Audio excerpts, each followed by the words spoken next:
Bonjour esprit curieux. Bienvenue dans ce voyage intellectuel au cœur d'une guerre qui se déroule en silence. Une guerre où vous êtes le territoire disputé. Vous êtes-vous déjà demandé pourquoi il est si difficile de se concentrer? Pourquoi votre main cherche votre téléphone presque par instinct sans que vous le décidiez consciemment?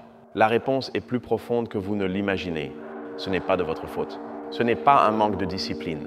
Vous êtes immergé dans un système conçu avec une précision militaire pour un seul objectif: capter votre ressource la plus précieuse. Cette ressource n'est ni votre temps, ni votre argent. C'est quelque chose de beaucoup plus intime. C'est votre attention. Aujourd'hui, nous déconstruisons la colonisation de la conscience dans l'économie de la distraction. Pensez-y de cette façon. Dans l'histoire, les puissances ont colonisé des terres à la recherche d'or, d'épices ou de pouvoir. Aujourd'hui, la dernière frontière n'est pas sur une carte. La dernière frontière, c'est vous. Ce système a un nom: l'économie de l'attention. C'est un modèle commercial où les revenus proviennent de la capture et de la revente de fragments de votre vie mentale. Chaque seconde que vous passez sur une plateforme, chaque clic que vous faites, chaque vidéo que vous regardez devient un produit vendu au plus offrant. Pour que ce modèle fonctionne, les entreprises ne rivalisent pas pour vous offrir le meilleur service. Elles rivalisent pour être les meilleures à vous maintenir connecté, quel qu'en soit le coût pour votre bien-être. Les architectes de ce système sont incroyablement intelligents. Ils ont étudié la psychologie humaine en profondeur pour construire des pièges parfaits pour notre esprit. L'un de leurs outils les plus efficaces est le scroll infini. Cette conception élimine tout point d'arrêt naturel, tout moment qui vous permettrait de réfléchir si vous voulez continuer. Sans fin, votre cerveau ne reçoit jamais le signal qu'une tâche est terminée. Cela vous maintient dans un état de recherche constante, toujours en attente de la prochaine petite récompense visuelle ou informative. Ensuite, il y a les notifications. Ces alertes rouges et ces sons ne sont pas aléatoires. Ils sont calibrés pour imiter des signaux d'urgence sociale, activant les parties les plus primitives de votre cerveau. Votre esprit interprète cette petite vibration ou ce point rouge comme un signal important, une opportunité sociale potentielle ou un danger. C'est presque impossible à ignorer consciemment. Tout cela est alimenté par un principe neurologique, le circuit de la dopamine. La dopamine est un neurotransmetteur, une substance chimique cérébrale associée à l'anticipation de la récompense. Ce n'est pas le plaisir de recevoir un j'aime qui vous rend accro, mais l'anticipation de pouvoir le recevoir. C'est le même mécanisme qui opère dans les machines à sous. Chaque fois que vous vérifiez votre téléphone, vous tirez le levier en attendant une récompense imprévisible. Cette intermittence est ce qui crée l'habitude et finalement la dépendance. Des neuroscientifiques d'universités comme Stanford ont montré comment ce cycle constant de stimulation et de récompense peut littéralement reconfigurer les voies neuronales de notre cerveau. Notre capacité de concentration soutenue s'affaiblit. Ce que l'on appelle la pensée profonde, la capacité à se concentrer sur une seule tâche complexe pendant une période prolongée. Le cerveau s'habitue à changer rapidement de tâche, cherchant toujours la prochaine stimulation nouvelle. Nous perdons la patience face à l'ennui, qui est le véritable terreau de la créativité. C'est le coût au niveau individuel, une sensation croissante d'anxiété, un esprit fragmenté et une perte de la capacité d'être véritablement présent dans nos propres vies. Vous vous retrouvez à dîner avec des amis, mais une partie de votre esprit n'est pas là. Elle est ailleurs, dans le monde numérique, attendant la prochaine alerte, la prochaine mise à jour. Mais l'impact ne s'arrête pas à nous. Il s'étend à toute la société, tissant une nouvelle structure sociale avec des conséquences que nous commençons à peine à comprendre. Les algorithmes qui décident de ce que nous voyons ne sont pas optimisés pour la vérité, la bonté ou la beauté. Ils sont optimisés pour une seule chose: le temps de rétention. Et il s'avère que ce qui capte le mieux notre attention, ce sont les émotions fortes. L'indignation, la peur, la colère. Le contenu qui nous polarise et nous oppose est le plus rentable. Cela crée ce que les sociologues appellent des chambres d'écho. Des espaces numériques où nous n'entendons que des opinions qui renforcent les nôtres, présentées de la manière la plus extrême possible. Nous cessons de partager une réalité commune. Nous commençons à vivre dans des univers informatifs parallèles où même les faits les plus fondamentaux sont sujets à controverse. La confiance sociale s'érode. La conversation publique devient impossible. Le débat est remplacé par la dénonciation. La compréhension mutuelle est remplacée par la suspicion constante. Le tissu social se déchire. Or, c'est ici que l'idée de la colonisation prend tout son sens et un sens glaçant. Il ne s'agit pas seulement de vous vendre des produits via des publicités ciblées. Celui qui contrôle votre attention contrôle le flux d'informations qui parvient à votre esprit. Et celui qui contrôle ce flux a un pouvoir immense pour façonner ce que vous pensez. Il peut influencer vos opinions politiques, vos habitudes de consommation, vos valeurs et même vos espoirs et vos peurs les plus profonds. C'est une forme de contrôle subtile mais incroyablement puissante. Le philosophe français Jean Baudrillard a parlé de la simulation, un état dans lequel nous ne pouvons plus distinguer la réalité de sa représentation. Nous vivons de plus en plus sur la carte et non sur le territoire. Notre sens de l'identité commence à se construire non pas à partir de notre expérience directe du monde, mais à partir de la version curatée et algorithmique de la réalité que nous consommons quotidiennement. C'est le cœur de la colonisation, l'expropriation de notre espace intérieur. Le dernier endroit que nous pensions privé et inaccessible, notre propre conscience. Les anciennes colonies extrayaient des ressources naturelles. Les nouvelles colonies numériques extraient des données, des schémas de comportement et, en fin de compte, notre capacité de décision autonome. Le libre arbitre, la capacité de choisir vos actions et vos pensées, devient un concept discutable lorsque vos options sont constamment présélectionnées et vos désirs fabriqués. Vous vous sentez libre parce que vous pouvez choisir parmi 1 million de vidéos à regarder, mais vous ne réalisez pas que la sélection de ces millions de vidéos a déjà été faite pour vous. C'est une cage dorée et confortable. Une cage que nous avons aidé à construire en livrant volontairement notre attention en échange de divertissement et de validation sociale instantanée. Le problème est que notre attention est une ressource finie.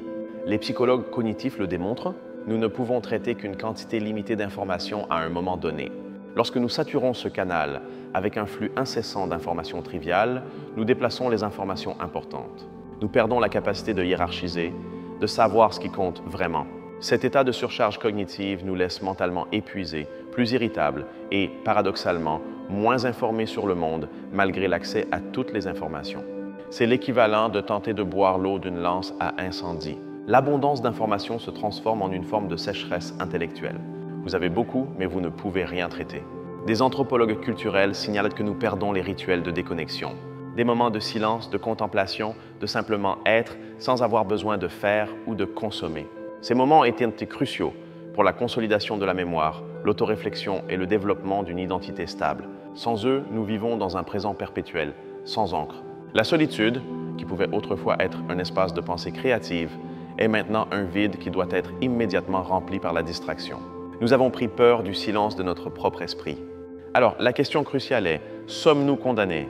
Cette colonisation de notre attention est-elle un processus inévitable, le prix que nous devons payer pour la connectivité moderne? La réponse est complexe. Il ne s'agit pas de diaboliser la technologie. La technologie est un outil. La question est de savoir qui la manie et dans quel but. Le premier pas dans tout acte de décolonisation est la prise de conscience. Comprendre que vous êtes dans une bataille. Reconnaître que votre attention a une valeur incalculable et que vous devez la protéger. Il s'agit de passer d'un consommateur passif d'informations à un curateur actif de votre propre environnement mental. C'est vous qui décidez ce qui entre dans votre conscience. Cela implique de prendre des décisions conscientes, désactiver la plupart des notifications, établir des horaires spécifiques pour consulter les réseaux sociaux au lieu de le faire par impulsion. Cela signifie redécouvrir la valeur des activités qui ne sont ni productives ni optimisables. Se promener sans but, lire un livre papier, avoir une conversation sans interruption.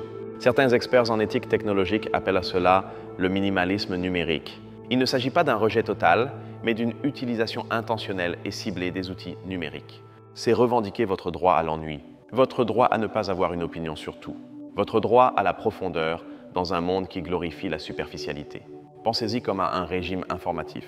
Tout comme vous faites attention à ce que vous mangez pour nourrir votre corps, vous devez faire attention à ce que vous consommez mentalement pour nourrir votre esprit. Ce n'est pas une bataille qui se livre avec des armes, mais avec intention. Chaque fois que vous choisissez d'éteindre votre téléphone pour être présent, vous gagnez une petite victoire. Chaque fois que vous choisissez de lire un long article au lieu de 100 titres, vous entraînez votre muscle de l'attention. Et comme tout muscle, il se renforce avec l'usage. Car au final, ce qui est en jeu est notre souveraineté intérieure. La capacité de diriger nos propres pensées, de forger nos propres conclusions, de vivre une vie authentique. Si notre attention est la dernière frontière, alors la protéger est le dernier acte de rébellion contre un système qui cherche à nous transformer en de simples nœuds de son réseau. C'est la défense de ce qui nous rend humains, notre capacité à la réflexion, à l'empathie et à la connexion authentique, au-delà de l'interface d'un écran. Ne sous-estimez pas le pouvoir de ces petits actes. En revendiquant votre attention, non seulement vous vous libérez, mais vous envoyez aussi un signal au système. Un signal que nous valorisons la profondeur sur la vitesse, la sagesse sur l'information et l'humanité sur la métrique. C'est un changement qui commence de l'intérieur vers l'extérieur. La prochaine fois que vous sentirez l'appel fantôme de votre poche, le besoin de vérifier sans raison, arrêtez-vous une seconde, respirez et demandez-vous à qui profite cette impulsion. Demandez-vous ce que vous évitez dans le monde réel en vous échappant dans le digital. Peut-être une conversation difficile, un sentiment inconfortable ou le simple et profond silence de votre être. Récupérer votre attention, c'est récupérer l'agentivité sur votre vie. C'est la différence entre être l'utilisateur et être le produit. Le choix, pour l'instant, vous appartient toujours. L'économie de l'attention est le plus grand et le plus rentable empire jamais construit. Il n'a pas d'armée visible, mais ses avant-postes sont dans nos mains, dans nos poches. Et sa conquête n'est pas celle de la Terre, mais du temps de vie mentale. Une ressource non renouvelable. Chaque minute que nous donnons à la distraction insensée est une minute qui ne reviendra pas. Cela nous mène au concept d'aliénation, un terme du philosophe Karl Marx. Il parlait de la façon dont les travailleurs se sentaient déconnectés du fruit de leur travail. Aujourd'hui, nous expérimentons une nouvelle forme d'aliénation. Nous sommes déconnectés de notre propre esprit. Nous produisons constamment des données et de l'attention, mais ces produits ne nous enrichissent pas. Ils enrichissent des corporations lointaines dont nous ne comprenons pas le fonctionnement interne. Nous sommes les travailleurs non rémunérés de la grande usine d'extraction de données. L'ironie est que les plateformes qui promettaient de nous connecter davantage nous ont laissé nous sentir plus seuls. La connexion médiatisée par des algorithmes ne remplace pas la présence réelle. Nous avons échangé la qualité contre la quantité. Nous avons des milliers d'amis et d'abonnés, mais il nous manque souvent une seule personne avec qui avoir une conversation profonde et sans filtre. Et nous arrivons ici au climax de cette colonisation. L'objectif final n'est pas seulement de vous vendre des choses ou de vous montrer des publicités. Ce n'est que le premier niveau du jeu. Le véritable pouvoir, l'objectif final, est la modification du comportement à grande échelle. La capacité de prédire et finalement de diriger les actions de populations entières. Avec suffisamment de données sur vos peurs, vos désirs, vos biais et vos schémas, un système peut créer des stimuli personnalisés pour vous pousser dans une direction souhaitée. Il peut vous faire acheter un produit dont vous n'avez pas besoin, voter pour un candidat allant à l'encontre de vos propres intérêts ou adopter une croyance qui vous a été subtilement implantée. Ce n'est pas de la science-fiction.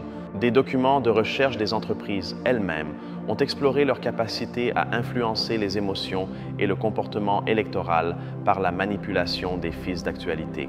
Votre esprit, votre attention n'est pas seulement une ressource à extraire, c'est un domaine à gouverner. C'est la dernière frontière parce que c'est le siège de votre identité et de votre volonté. Si nous perdons cette bataille, le concept même d'une société démocratique et d'individus souverains pourrait cesser d'avoir un sens. Nous serions gérés et non gouvernés. La résistance, par conséquent, n'est pas seulement un acte d'auto-soin. C'est un acte politique fondamental. C'est défendre l'idée que les êtres humains ne sont pas de simples systèmes prévisibles. C'est affirmer qu'en nous, il y a un espace de liberté qui ne peut être codifié, quantifié ni colonisé. Un espace qui mérite d'être défendu à tout prix. Alors non, nous ne sommes pas nécessairement condamnés, mais nous sommes à un point de bascule critique. La conscience du problème est la seule arme que nous ayons. Nous avons voyagé au cœur de l'économie de l'attention. Nous en avons vu les mécanismes, les coûts individuels et sociaux, et son objectif final, la colonisation de notre conscience. La lutte pour l'attention est la lutte pour définir l'expérience humaine au XXIe siècle. C'est une guerre silencieuse, mais ses résultats détermineront l'avenir de notre espèce. La conclusion n'est pas un appel à détruire nos téléphones, mais à construire une relation plus saine et intentionnelle avec eux, à être les maîtres de notre technologie et non ses esclaves. Protéger votre attention, c'est protéger votre capacité de penser, de ressentir, de connecter et, en fin de compte, d'être libre. C'est le grand défi de notre génération. Votre esprit est le dernier territoire libre. Défendez-le, car dans la quiétude d'un esprit concentré réside le potentiel de créer un monde meilleur que celui que nous offrent les écrans. Merci de nous avoir accompagnés dans cette profonde réflexion. Ce fut un honneur de partager cet espace et ce temps avec vous, la ressource la plus précieuse de toutes. Nous espérons que cette analyse vous aura donné des outils pour naviguer dans un monde conçu pour vous distraire et vous aura inspiré à revendiquer votre souveraineté mentale. Se souvenir de cela est le premier pas. La connaissance n'est pas seulement le pouvoir. Dans ce cas, la connaissance est la liberté. Si ce voyage a résonné en vous, abonnez-vous et activez les notifications, mais faites-le consciemment. Rejoignez notre communauté d'esprits curieux. Et maintenant, je vous le demande, quelle est votre première action pour reconquérir votre attention? Partagez votre stratégie dans les commentaires. Le débat nous enrichit tous.